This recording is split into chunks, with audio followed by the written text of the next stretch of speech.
Now, recently, Kellyanne Conway brought back a old talking point to deflect criticism from Donald Trump's defense of his son, Donald Jr. So now, George Stephanopoulos had Kellyanne Conway on and basically pressed her on the fact that the White House keeps changing their story, keeps putting out conflicting statements about certain meetings the president's son had with certain people. Now, and of course, the president's role on defending him about those meetings. So let's take a look at Kellyanne's response to being pressed on this issue. Two very different answers in the space of 2 weeks there, Kellyanne. The most important thing that Press Secretary Sarah Sanders said there, which is completely true, is that there's no consequence to any of these meetings. The president weighed in as a father. He did not dictate the statement. But first, the White House and the president's lawyers said he wasn't involved at all. They didn't tell the truth. George, you know, I know there's this whole thing about where everybody wants to take this about telling the truth. You know, let's talk about let's talk about telling the truth. Let's talk about a president looking Americans in the eye who are still suffering 8 years later, who were lied to. If you like your plan, you can keep your plan. If you like your doctor, you can keep your doctor. Benghazi happened because of a video. Go tell the families of those 4 innocent Americans you're simply who were changing the subject right here. that lie mattered. Hold on. Oh my God, Benghazi. Really? You want to talk about Benghazi? You want to bring back Benghazi? Oh, here we go again. Look, you know there are seven different investigations into Benghazi. Republicans investigated the fuck out of it because they knew that Hillary Clinton was going to run for president. Oh, look, where are the investigations now? Oh, seems like we're not having any Benghazi investigations. Oh, that's weird. Look, as far as the White House under President Obama, did they fuck up their talking points? Absolutely, they fucked up their talking points. If you want to bring that up and say, hey, man, they didn't have their intelligence and they went out and spoke out of their ass anyway, that's a fair criticism. I've made that criticism. But to bring up that, the president conspired to basically lie to the American people about Benghazi just for what? What gain is there? What protect the Muslims? We've been bombing Muslims. Under President Obama, we bombed the shit out of Muslims. Now it just so happens that we're bombing the shit out of Muslims even more under President Trump. Oh boy. I guess there's a bit of a change there. But look, we're talking about Benghazi, right? So, but she's using that to deflect from the fact that this administration has been lying their ass off about all the, you know, like, I hate to say it, I'm going to trigger some people, the Russian stuff, the Russian investigation, okay?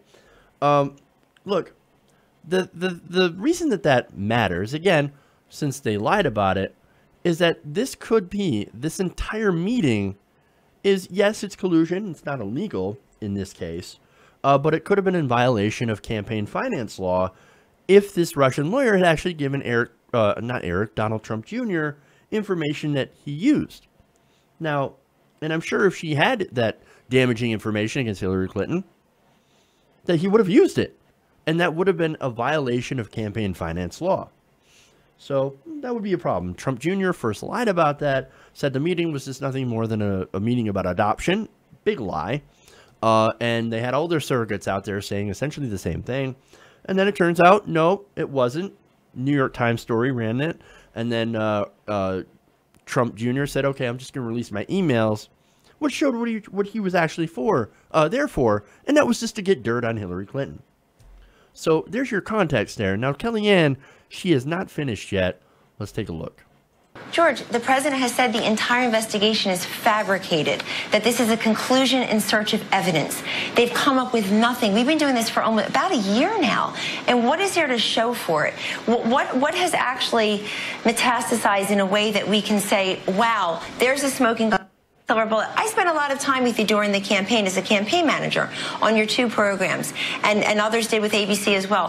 What one thing did we ever say, do, or conspire that had anything to do with Russia. When I needed negative information about Hillary Clinton, I took a moment and I listened to Hillary Clinton. I mean, we went to Michigan, Kellyanne, not but wait Moscow. a second. We know right now, we know now what has come up in just the last few weeks is that Don Jr. responded to an email saying that he was going to get Russian government information on Hillary Clinton. That was not out during the campaign. That was revealed just in the last several weeks.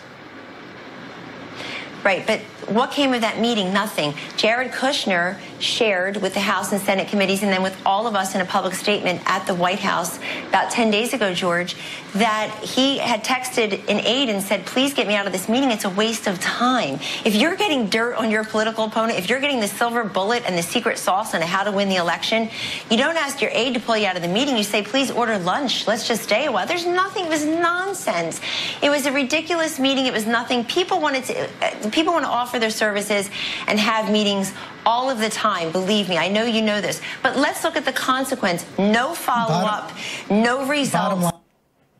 So no follow-up, nothing that we were looking for. So we were open to colluding with the foreign government and getting foreign information, which would have been an illegal campaign contribution. But it didn't turn out. And we didn't get the secret sauce. We didn't get the silver bullet. So we were out of there. This is sort of like conspiring to rob a bank, getting there and finding out that the teller had actually, that they had emptied the vault and there was no money there. Well, you still kind of broke in and you still had the intention of robbing the bank, but just because you didn't do it doesn't mean that you didn't try to do something wrong. You can't receive opposition research from a foreign entity, any foreign government. And look, if you want to talk about Hillary Clinton with Ukraine or whatever like that, okay, hey, or whatever, Russia, that would be wrong too. But again, we're not talking about that. We're talking about this because Donald Trump happens to be the president and his campaign happens to have colluded with Russia. Okay. But now, did you notice that their entire argument went from we didn't collude to so what? It's not illegal. Okay, that's true. But your story continues to change. Why? Why does that story continue to change? Why lie about it? It seems rather weird. Well, maybe it's because Kellyanne Conway is a serial liar. She lies all day and all night, puts out bullshit, because that's exactly what Donald Trump and the administration have hired her to do. And guess what? She's doing that job rather faithfully. Hey everybody, thanks for watching this video. If you want to see more like this, please hit the subscribe button below. And if you want to support truly independent progressive media, please consider becoming a patron at patreon.com/TYTNation.